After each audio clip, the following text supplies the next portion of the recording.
1994 সালে ব্যারেজ ফরাক্কায় অদ্ভুত এক দুর্ঘটনা কোথায় ঘটে যায়। এপ্রিল মাসের 23 তারিখে ঘটিল ঘটনা, সংবাদপত্রের প্রকাশিত জানেন সর্বজনা।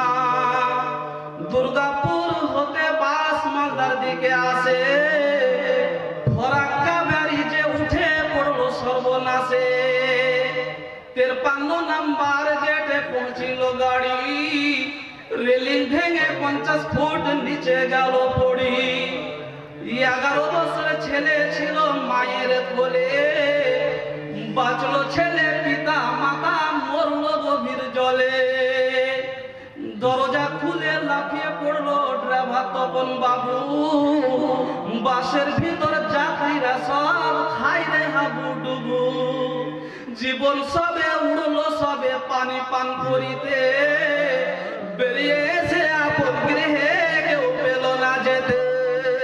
মোশারফ নামে বন্ধু সেই বাসেতে ছিল, মরণ না থাকার কারণে প্রাণে বেঁচে গেল। কোথায় কার মরণ ভাবে থাকতো যদি জানা, দুর্ঘটনা হয়ে মানুষ কবু মরিত না। আল্লাহর আদালতে হয় মরণের ফয়সালা, সে সামলাতে গিয়ে দেখো ডুবলে আয়ু ভেলা। পালা করে আসা যাওয়া এই পৃথিবীতে, জীবন কাটাও সবে মানব। وخلق منها زوجها وبث منهما رجالا كثيرا ونساء واتقوا الله الذي تساءلون به والأرحام إن الله كان عليكم رقيبا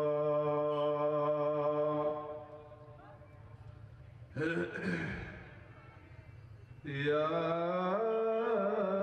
أيها الذين آمنوا اتقوا الله وقولوا قولا سديدا يصلح لكم أعمالكم ويغفر لكم ذنوبكم ومن يطع الله ورسوله فقد فاز فوزا عظيما.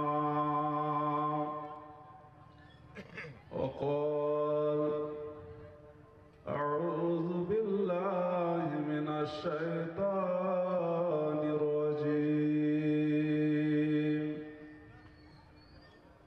إن الذين كفروا وكذبوا بآياتنا واستكبروا عنها لا تفتح لهم أبواب السماء ولا يدخلون الجنة حتى يلج الجمل في سم الخياط وكذلك نجزي المجرمين. وقال لكل أمة أجل إذا جاء أجلهم لا يستأخرون ساعة ولا يستقدمون.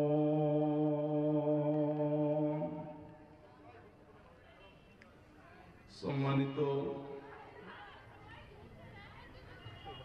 মহামান্য আজকের এই ধর্মীয় সভার সভাপতি মহাশয়, দিনের ওলামায়ে কেরাম, সামনে বয়োজ্যেষ্ঠ, বয়োকনিষ্ঠ সুধীবৃন্দু, পর্দার আড়ালের অবলা সরলা মা বোনেরা, প্রশংসা মাত্রই মহান আল্লাহ পাক রব্বুল আলামিনের জন্য, যে মহান আল্লাহ তাআলা চির বিজ্ঞানী, যে আল্লাহ চিরজ্ঞানী, যিনি আকাশ ভুবনে পাতাল গহনে সবার শোনে বিদ্যমান, সে আল্লাহ তাবারক ওয়া তাআলার সংক্ষিপ্ত আকারে প্রশংসা করতে হয়। তাই মহাব্বতের সাথে যারা এই মাইকের আওয়াজ শুনতে পাচ্ছি, আল্লাহর শুকরিয়া আদায় স্বরূপ সকলে মহাব্বতের সাথে বলুন আলহামদুলিল্লাহ। তিনার কিঞ্চিত প্রশংসার পর তারই প্রেরিত রাসূল, মানব কুলের শ্রেষ্ঠ মানব, রহমাতুল লিল আলামিন জনাব মুহাম্মদুর রাসূলুল্লাহ সাল্লাল্লাহু আলাইহি ওয়াসাল্লামের প্রতি শত সহস্র দরুদ ও সালাম অবতীর্ণ হোক। আল্লাহুম্মা সাল্লি আলাইহি, আল্লাহুম্মা বারিক আলাইহি। বন্ধুগণ, আজকে আপনাদের এই হেমতপুর ঈদগাহার উন্নতি কল্পে আজকের এই ধর্মীয় সভা রাত প্রায় 9টা বাজতে চলেছে। এখন পর্যন্ত শ্রোতাদের আগমন নাই।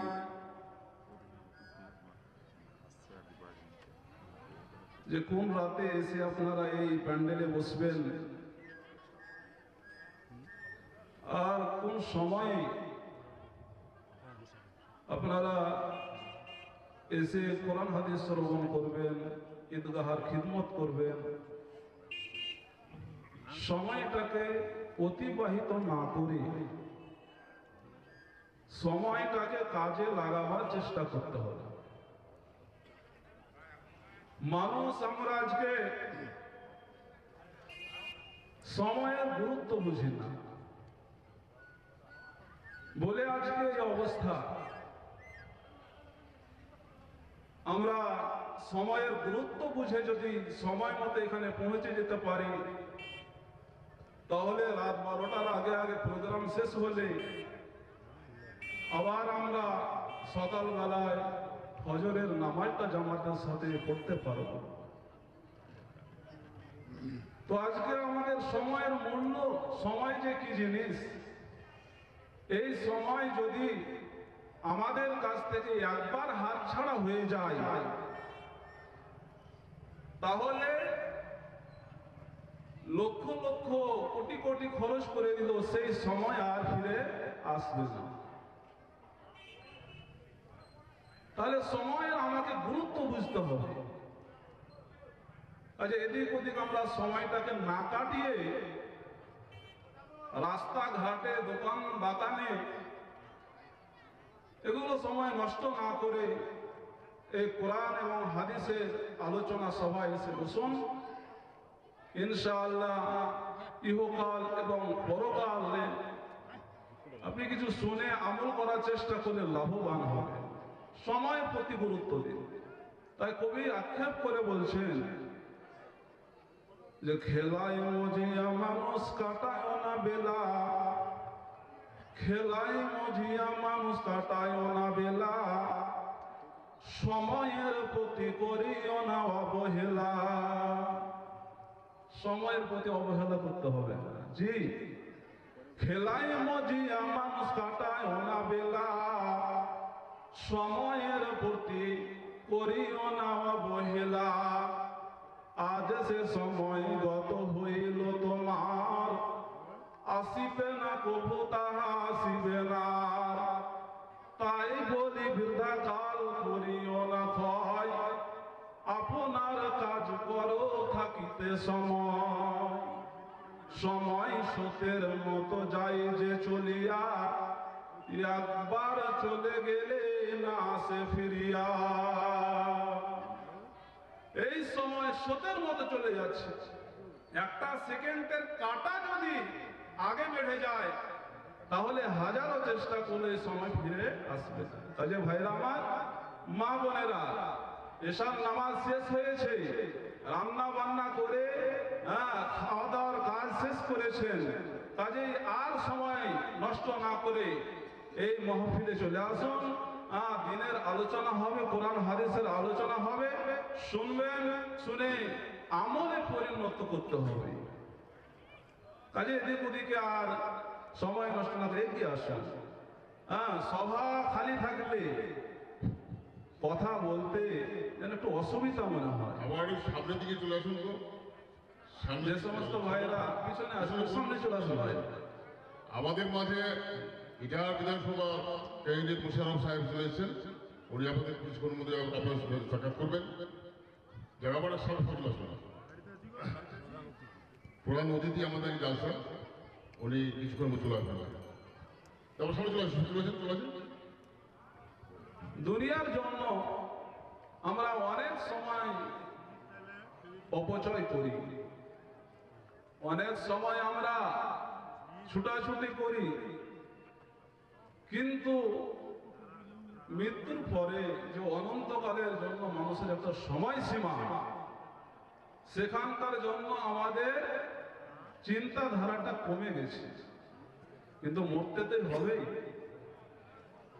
অনন্তকালের জগতে তো যেতে হবেই। আল্লাহ পাক পবিত্র আল কোরআনে বলেন, লিকুল্লি উম্মাতিন আজাল, ইযা জা আজালুহুম লা ইস্তাখিরুনা সাআতান ওয়া লা ইস্তাকদিমুন।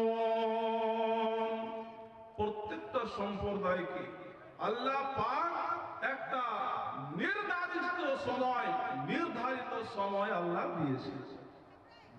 ইযা জা আজালুহুম, বন্ধুরে, যখন আল্লাহ নির্ধারিত সময়টা সময়সীমাটা যখন শেষ হয়ে যাবে, লা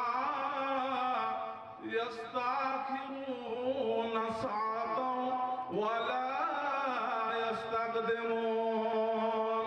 1 মিনিট আগে হবে না, একটা মিনিট পাছে হবে না, সেকেন্ডের কাঁটা হিলবে না, মিনিটের কাঁটা হিলবে না, ঘন্টার কাঁটা হিলবে না। আল্লাহ পাক যে সময় নিয়ে আমাকে, আপনাকে, সারা দুনিয়ার মানুষকে, আমার মা বোনদেরকে যে সময় নিয়ে দুনিয়াতে পাঠিয়েছেন, সেই সময় আগে পিছা হবে না। সময়ের মধ্যেই আমাদের এই দুনিয়া ছেড়ে যেতে হবে।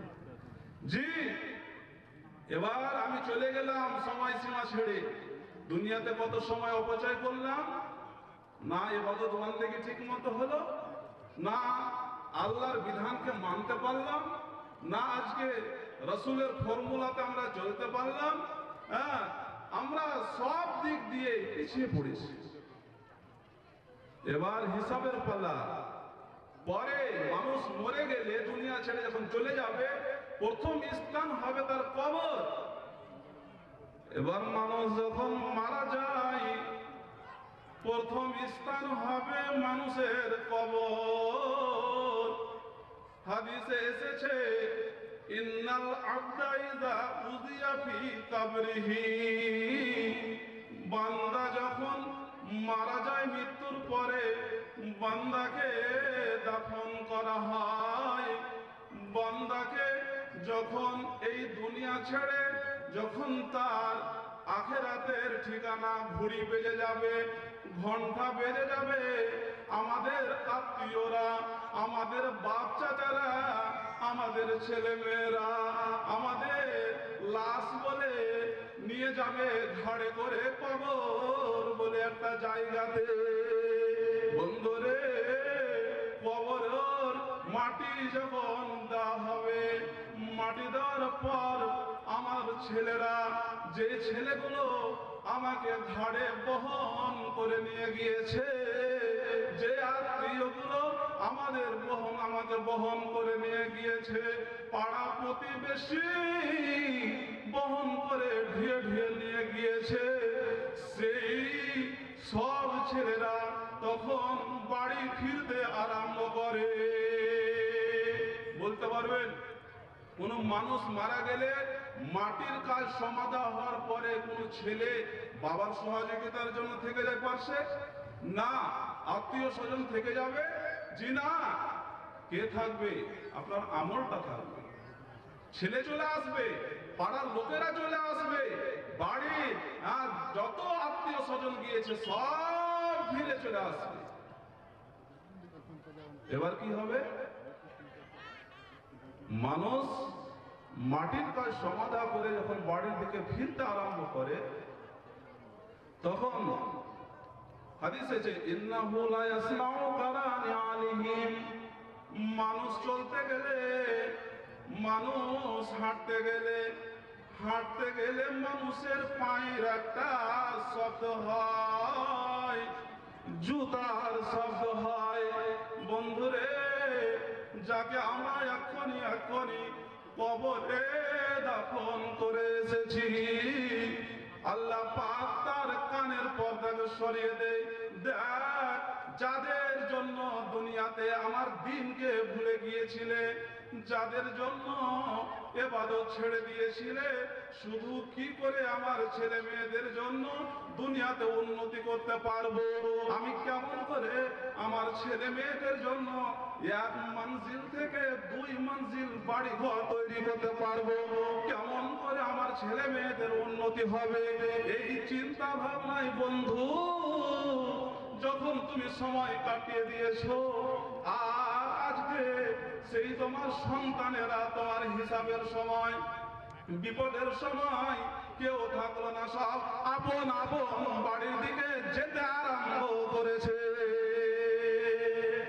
আল্লাহ পাক ওই মৃত্যু ব্যক্তির কানের পর্দাটা যখন শোনার মতো তৌফিক দিয়ে দেয়, ক্ষমতা দিয়ে দেয়, বোধ করতে পারে। জি, এবার হিসাবের পালা, ছেলে চলে গেল, আত্মীয় চলে গেল, দুনিয়াতে তো খুব সন্তান সন্ততি করলেন, দুনিয়াতে খুব বন্ধু বান্ধব হলো, ওখানে কি থাকলো বন্ধু? এবার তো পালা। আল্লাহ পাক তখন ফেরেশতা নিযুক্ত করবেন, যাও আতাহু মালাকানে, 2 জন ফেরেশতাকে আল্লাহ পাক নিযুক্ত করে দেন। একজনের নাম হচ্ছে মুনকার, অপরজনের নাম হচ্ছে নাকির। মুনকার নাকিরকে আল্লাহ তাবারক ওয়া তাআলা নিযুক্ত করে দেন। এবার এসে মুনকার নাকির মুমিন হোক, ওই যাকে কবরে শুইয়ে দেওয়া হয়েছে, বা কাফের হোক মুনাফিক হোক, সকলকে প্রশ্ন তো জিজ্ঞাসা করবেনি। মা কুনতা তাকুলু ফি হাযার রাজুলে লে মুহাম্মাদিন, ওগো তোমাদের মধ্যে একজন মুহাম্মদ বলে মহাপুরুষকে পাঠানো হয়েছিল, বলো বলো সেই মুহাম্মদ সম্বন্ধে তোমাদের ধারণাটা কি, তোমরা কি বলতে চাও? যারা মুমিন হবে বন্ধু, যারা আল্লাহওয়ালা হবে, যারা দুনিয়াতে সৎ পথে চলেছে, আল্লাহর কোরআন এবং রাসূলের ফর্মুলাকে মেনে চলেছে, তারা তো বলে দিবে, ও যারা প্রশ্ন করছো যে ফেরেশতা শোনো, আমরা মুহাম্মদ সাল্লাল্লাহু আলাইহি ওয়াসাল্লামকে আল্লাহর বান্দা এবং তার প্রেরিত রাসূল বলে চিনি। ওয়া আম্মাল কাফিরু ওয়াল মুনাফিকু, কিন্তু যারা কাফের হবে, যারা মুনাফিক হবে, তাদেরকে এই প্রশ্ন জিজ্ঞাসা করবে, তারা বলবে ফায়াকুলু লা আদরি, আমরা নবীর সম্বন্ধে কিছুই বলতে পারবো না, কিছুই বলতে পারবো না। যখন এই উত্তর দিবে মুনাফিক কাফের, তখন আল্লাহ তাবারাক ওয়া তাআলা বন্ধুরা আমার, ভাইরা আমার, মা বোনেরা আমার, আল্লাহ পাক ফেরেশতাকে বলবেন ওরা শোনো, এর জন্য বিচারের পরে তো জাহান্নাম ন্যায্য হয়ে যাবে, কিন্তু এখন কবরে থাকবে, কবরে তার জন্য আযাব এখনই শুরু করে দাও। কবরটা আরামদায়ক হবে না ওই কাফের মুনাফিকের জন্য, কিন্তু মুমিন লোকের জন্য কবরে শোয়া মাত্রই কবরটা আরামদায়ক হবে। তখন আযাব কি শুরু হবে বন্ধু? হাদিসে এসেছে আল্লাহ পাক হুকুম করবেন মুনকার নাকিরকে যে এখনই তাকে পিটনি আরম্ভ করো। ওয়ায়ুযরাবু বিমাতারিকা মিন হাদিদিন, বন্ধুরে লোহার হাতুড় দেওয়া হবে ফেরেশতার হাতে। এটা আমাদের দেশের মতো হাতুড় নয়, একটা ওজনদার ভারী হাতুড়কে দেওয়া হবে। এই হাতুড় দিয়ে, এই অস্ত্র দিয়ে ওই মুনাফিক বান্দাকে, কাফের বান্দাকে আঘাত করতে আরম্ভ করো। আল্লাহর হুকুম পেয়ে মুনকার নাকির ওই কাফের মুনাফিককে হাতুড় দিয়ে এত জোরের সঙ্গে, এত গতির সঙ্গে আক্রমণ করা হবে বন্ধুরা আমার। ওই মারের গতিটা এত হবে, মারের বাড়িটা, হাতুড়ের বাড়িটা ওই মুনাফিকের উপরে না পড়ে, কাফেরের উপরে না পড়ে, যদি উহুদ পাহাড়ের উপরে পড়ে যেত, উহুদ পাহাড়টা বন্ধুরা আমার ছোট মোটো নয়, ছোট মোটো নয়, কত বড় উহুদ পাহাড়, ও প্রায় যেন 11 কিলোমিটার হবে মোটামুটি। এত লম্বা উহুদ পাহাড়ের উপরে ওই ফেরেশতার মাথা হাতুড়ের বাড়িটা যদি পড়ে যেত, তাহলে এত বড় পাহাড় যেন চূর্ণ বিচূর্ণ হয়ে যেত, ধুলা ধুলা হয়ে যেত, উঠতে আরম্ভ করতো, পাথর হলেও রেজা রেজা হয়ে যেত। পাহাড় যদি ধুলা ধুলা হয়ে যায়, মানুষ তোমার চামড়া থাকবে? পাহাড় যদি রেজা রেজা হয়ে যায়, উঠতে আরম্ভ করে, সেই মারের গতিতে তোমার হাড্ডি থাকবে? তাহলে তোমার কেমন কবরে চিৎকার হবে? যারা আজকে দুনিয়াদারি হয়েছে, দিনদারি নয়, তাহলে খুব সজাগ হতে হবে। যারা কবরকে বলে ভুলে গিয়েছে, কবরটা হচ্ছে মানুষের জন্য প্রথম মসজিদ। তো এই মারের কারণে কত চিৎকার করবে, এই মারের কারণে কত জোরে চিৎকার হয়, আমি মানুষ, আমি বুঝতে পারবো। আল্লাহ আমাকে ক্ষমতা দেয়। ইনসান এবং জিন, তাদেরকে আল্লাহ এই ক্ষমতা দেয়নি যে তোমরা অনুভব করো। কেন? এখনই যদি এই ক্ষমতাটা মানুষ এবং জিন জাতিকে দিয়ে দিতেন, তাহলে কবরে যে মানুষের আযাব হয়, আর মানুষেরা যদি বুঝতে পারে যে এই কবরে আমার আব্বাকে দাফন করেছি, এই কবরে আমার ছেলে মেয়েকে দাফন করেছি, আর আমার গুনার কারণে আমার আব্বার কবরে আযাব চলতে আছে, যদি অনুভব করে, তাহলে এই কবরের ভয়াবহ দৃশ্য অনুভব করে কোন ছেলে তার পিতা মারা গেলে কি কবরে দিবে? জি না, কবরে দিতে চাইবে না। এত ভয়ঙ্কর আযাব মুনাফিকদের জন্য, কাফেরদের জন্য কেউ দিতে চাইবে না। কাউরে প্রাণের স্বামী মারা গেছে, কাউরে কলেজার টুকরো সন্তান সন্ততি মারা গেছে, যদি মানুষরা জানতে পারে আমার সন্তানের গুনার কারণে কবরে আযাব হচ্ছে, কোন মানুষ নিজের কলেজার সন্তান সন্ততিকে কবরে দাফন করবে না। কোন মানুষ নিজের পিতাকে কবরে দাফন করবে না। এর জন্য বলা হয়েছে গায়রুস সাকালাইন, জিন এবং ইনসান ছাড়া কবরের আশেপাশে নিকটবর্তী যত জীবজন্তু থাকে তারা কিন্তু অনুভবটা করতে পারে। আল্লাহ তাদেরকে ক্ষমতা দিয়েছে। জি, জিন এবং ইনসান ছাড়া আশেপাশে যতগুলো জীবজন্তু থাকবে তারাও অনুভব করতে পারে। তারপর মা আল্লাহ পাকের নবী চলে যাচ্ছেন খাচ্চড়ে চলে, কোথায়? বারুমাজারের বাগানের দিকে।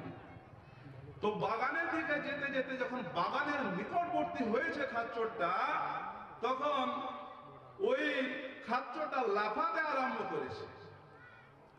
এত জোরে জোরে লাফালো যে আল্লাহ রাসূল গাধা থেকে নিচে পড়ে গেলেন। গাধাটা বাগানের দিকে প্রবেশ না করে অন্য দিকে যেন যেতে আরম্ভ করেছে। আল্লাহ রাসূল ব্যাপারটা বুঝতে পারলেন না, কি ব্যাপার, এতটা রাস্তা আমি ভালোভাবে চলে এলাম বা খাচ্চড়ের উপরে, আর এই খাচ্চড়টা লাফাতে লাফাতে আমাকে এখানে ফেলে দিয়ে অন্যদিকে চলে গেল, ব্যাপারটা কি? তো আল্লাহ পাকের রাসূল ঢুকলেন কোথায়? বানু নাজ্জারের বাগানে প্রবেশ করলেন। জি, বাগানের মধ্যে আল্লাহ পাকের নবী যখন প্রবেশ করলেন, বাগানের মধ্যে যখন ঢুকেছেন, আল্লাহ পাকের নবী সেই বাগানের মধ্যে দেখতে পেলেন যে 5 বা 6টা কবর দেওয়া আছে। বন্ধুরে, সেই কবরগুলো নতুন নতুন কবর মনে হয় না, কবরগুলো পুরাতন কবর যেন দেওয়া আছে, কবরগুলো ভেঙে ভেঙে গিয়েছে। আল্লাহ পাকের নবী বলছেন সাহাবীদেরকে, মাইয়ারাফু আসহাবা হাযাল কুবুর, ওরে আমার সাহাবী বর্গরা বলো বলো, এই যে আমি বানু নাজ্জারের বাগানের মধ্যে 5 বা 6টা পুরাতন কবরগুলো দেখতেছি, এই কবরগুলো ভেঙে ভেঙে ভেঙে ভেঙে গিয়েছে। এই কবরগুলো কে দাফন, কাকে দাফন করা আছে? ও সাহাবীরা রে, তোমরা কি বলতে পারবে যে এই কবরগুলোকে কাদের দাফন করা হয়েছে? সাহাবায়ে কেরামেরা বললেন, ওগো আল্লাহ পাকের রাসূল, আমরা জানি এই কবরে অমুক মানুষকে দাফন করা হয়েছে, এই কবরে অমুক এলাকার অমুক মানুষকে দাফন করা হয়েছে। আল্লাহ পাকের নবী বলছেন, ও সাহাবীরা রে, বলো বলো, এই কবরে যে মানুষদেরকে দাফন করা হয়েছে, এরা জাহেলিয়াতের অবস্থায় মারা গেছে, না আমার ইসলামকে পেয়ে ইসলামের উপরে অটল থেকে মারা গিয়েছে? সাহাবায়ে কেরামেরা বললেন, ইয়া রাসূলুল্লাহ, ইয়া হাবিব, এই কবরে যাদেরকে শুইয়ে দেওয়া হয়েছে, দাফন করা হয়েছে, এরা কিন্তু ইসলামের উপরে অটল থেকে মারা যায়নি, এরা জাহেলিয়াতের অবস্থায় মারা গিয়েছে, এরা মুশরিক অবস্থায় মারা গিয়েছে। আল্লাহ পাকের নবী বলছেন, তাই হলো, এই কবরে তো আযাব হচ্ছে, আমরা মানুষ বুঝতে পারি না, আরে জিন বুঝতে পারে না। আমি যেই খাচ্চড়টার উপরে চেপে আসছিলাম, ওটা তো একটা জানোয়ার, আল্লাহ তাকে অনুভব করার শক্তি দিয়েছে, সে অনুভব করেছে এই কবরে আযাব হচ্ছে, ভয়ঙ্কর আযাব, অনুভব করে ভয়ে লাফাতে আরম্ভ করেছে। মানুষ রে, তুমি আজকে ইনসান ইনসান, ওই গাধার ব্যাপারে জান্নাত জাহান্নাম কিছুই নাই, কিন্তু তুমি মানুষ, তোমার জন্য জান্নাত জাহান্নাম আছে। তাহলে কবরের আযাব শুনতে পাও না, কিন্তু ভয় তো নাই আমাদের। জি, একটা গাধা যার কোনো হিসাব নিকাশ নাই, যার নামে জান্নাত জাহান্নাম নাই, সে ভয়ে অন্যত্রে পালিয়ে যাচ্ছে, আর আপনি মানুষ এতগুলো শ্রবণ করার পরও ভয় যাবে না মনে? কতদিন আর দুনিয়াদারি হবে? আল্লাহকে চিনতে শিখুন যে আমাকে 40 বছর বয়স অতিক্রম করে দিয়েছি, কখন কোন সময় কার মত হয়ে যাবে কেউ বলতে পারবে না। আজকে কত মানুষ কিভাবে বাড়ি থেকে বের হলে তার আর কোনো গ্যারান্টি নাই। আমার পার্শ্ববর্তী এলাকাতে আপনারা ফেসবুকে দেখেছেন, সোশ্যাল মিডিয়াতে দেখেছেন যে একটা স্করপিও গাড়ি, এক রাস্তা দিয়ে যেতে যেতে এমন ভাবে টায়ারটা পাংচার হয়ে গেল, একটা ওই চাকাটা খসে আরেকটা লাইন মেন রোড, মধ্যে পার্টিশন, তথাপি এক রোড থেকে আরেক রোড দিয়ে একটা অটোর উপরে গিয়ে পড়েছে। অটোতে 10 বা 12টা মানুষ ছিল, মারা গেছে। স্করপিও ড্রাইভার খালাসি সবাই মারা গেল একই সাথে। তো মানুষের কোন সময় মত হবে কেউ তো জানে না। কাজে আমার বয়স হয়নি যে এখন 30 হলো, 60 বছর বয়স হবে তাহলে মরবো। তো বয়সের সাথে মরণের কোন সম্পর্ক নয় ভাই। কোন পথে কোথায় অ্যাক্সিডেন্ট হবে, কোথায় কোন দুর্ঘটনা হবে, কত বাস কত ভাবে অ্যাক্সিডেন্ট হয়ে যাচ্ছে চোখের সামনে। 1994 সালে ব্যারেজ ফরাক্কাই অদ্ভুত এক দুর্ঘটনা কোথায় ঘটে যায়। এপ্রিল মাসের 23 তারিখে ঘটিল ঘটনা, সংবাদপত্রে প্রকাশিত জানেন সর্বজনা। দুর্গাপুর হতে বাস মালদার দিকে আসে, ফরাক্কা ব্যারিজে উঠে পড়লো সর্বনাশে।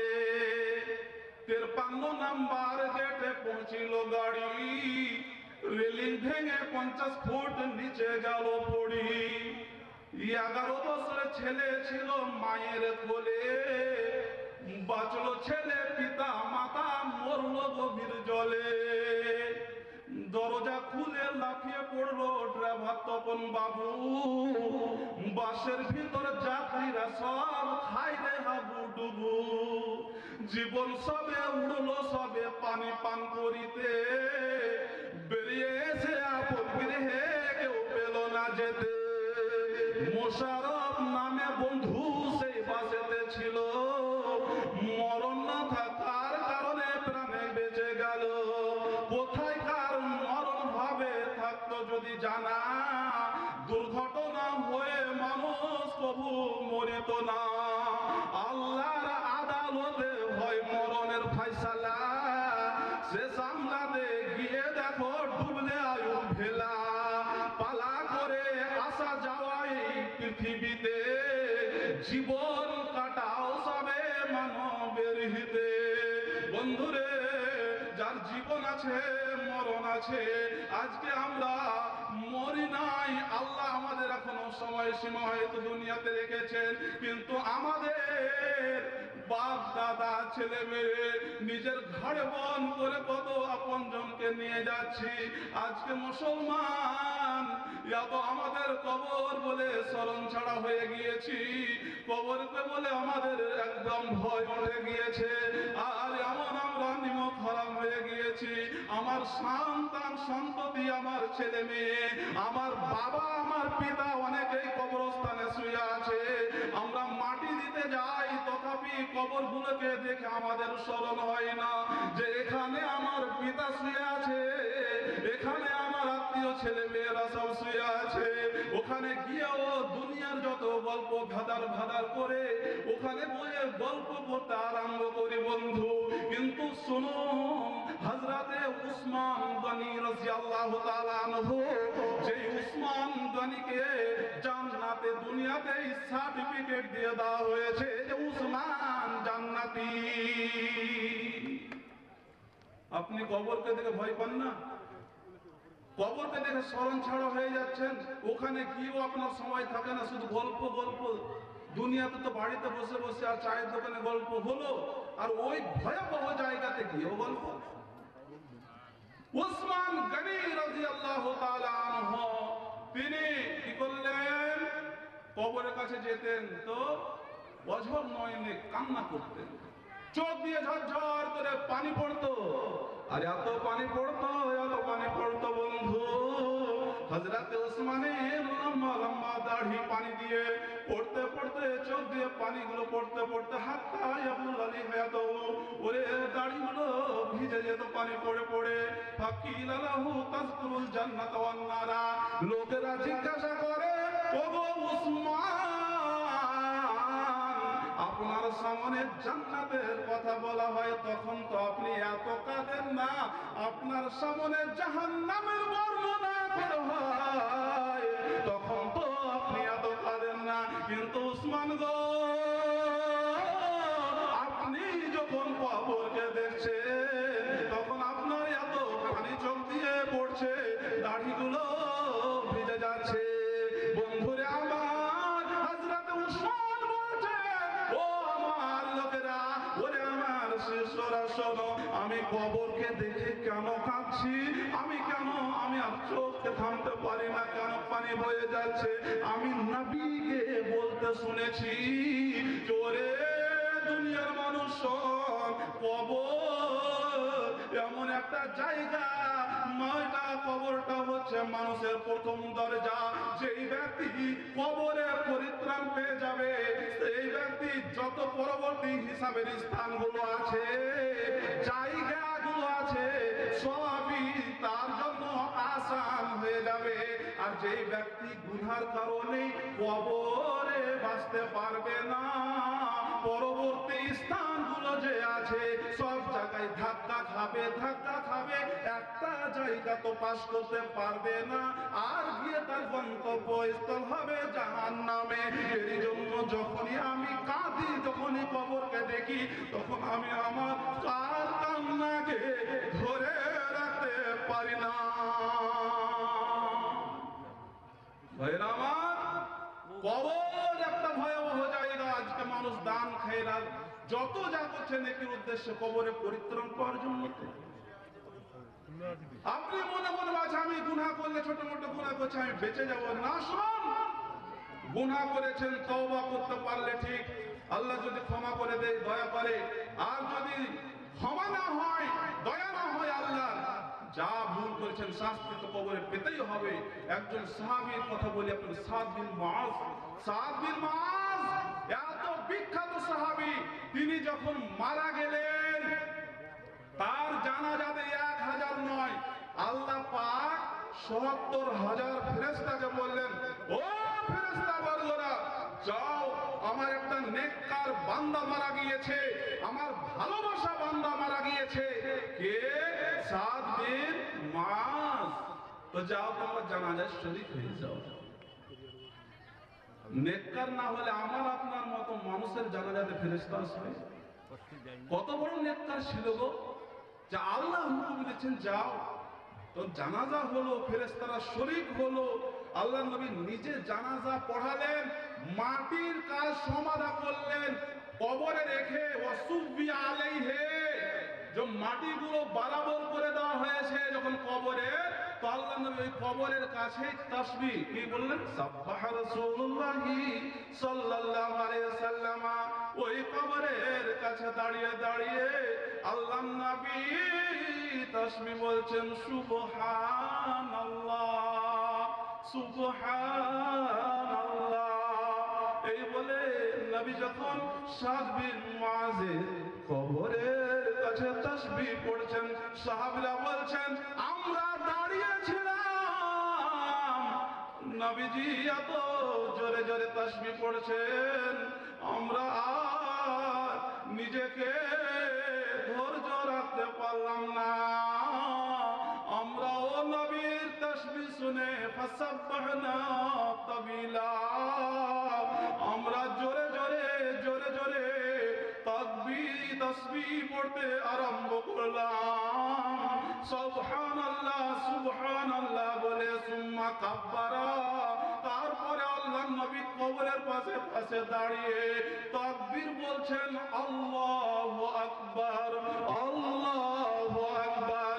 সাহাবীরা বলছেন, ফাকাব্বারনা তাবিলা, আমরাও নিজেকে আর ধৈর্য ধারণ করতে পারলাম না, রাসূলের তাকবীরের ধ্বনিতে আমরাও বলতে লাগলাম, আল্লাহু আকবার আল্লাহু আকবার। এত জোরে জোরে তাকবীর পড়লাম। আল্লাহ নবী যখন তাকবীর পড়া থেকে ক্ষান্ত হলেন, চুপ হলেন, আমরা বললাম, লিমা সাব্বাহতা সুম্মা কাব্বারতা, নবী গো, কবরের কাছে কেন আপনি জোরে জোরে তাসবিহ পড়লেন? আমরাও পড়ছিলাম, আপনার দেখা দেখি, কেন আপনি তাকবীর পড়ছেন? আমরাও তো পড়েছি, আমরা কারণটা জানতে চাই। আল্লাহ পাকের নবী বলছেন, ও আমার সাহাবীরা রে, এই কবরে এমন একটা নেককার মানুষকে দাফন করা হয়েছে, যার জানাজাতে আল্লাহর হুকুমে ৭০,০০০ ফেরেশতা এসে হাজির হয়েছে। এত নেককার বান্দা, কিন্তু যেমন দেখেছি কবর তাকে চেপে ধরেছে। এত নেককার মানুষ আল্লাহ রসুল অনুভব করেছেন আল্লাহর পক্ষ থেকে, তাহলে তিনি তাসবিহ পড়েছেন। তাহলে নেককার যার জানাজাতে 70,000 ফেরেশতার আগমন ঘটেছে। আমি আপনি কত গুনাহগার। সেই কবর বলে ভয় আমাদের নাই, শুধু দুনিয়া দুনিয়া দুনিয়াদারি। দুনিয়া আমার কি করে ভালো হবে, আমার ছেলে মেয়েদের জন্য কি করে বাড়ি করে হবে, এই বাড়ি বাড়ি কি হবে মরার পর। আরে আশাই বাঁধিয়াছ ঘর গো পরবাসী, কারি আশাই বাঁধিয়াছ ঘর, কারি আশাই বাঁধিয়াছ ঘর। জি ভাই, এই যে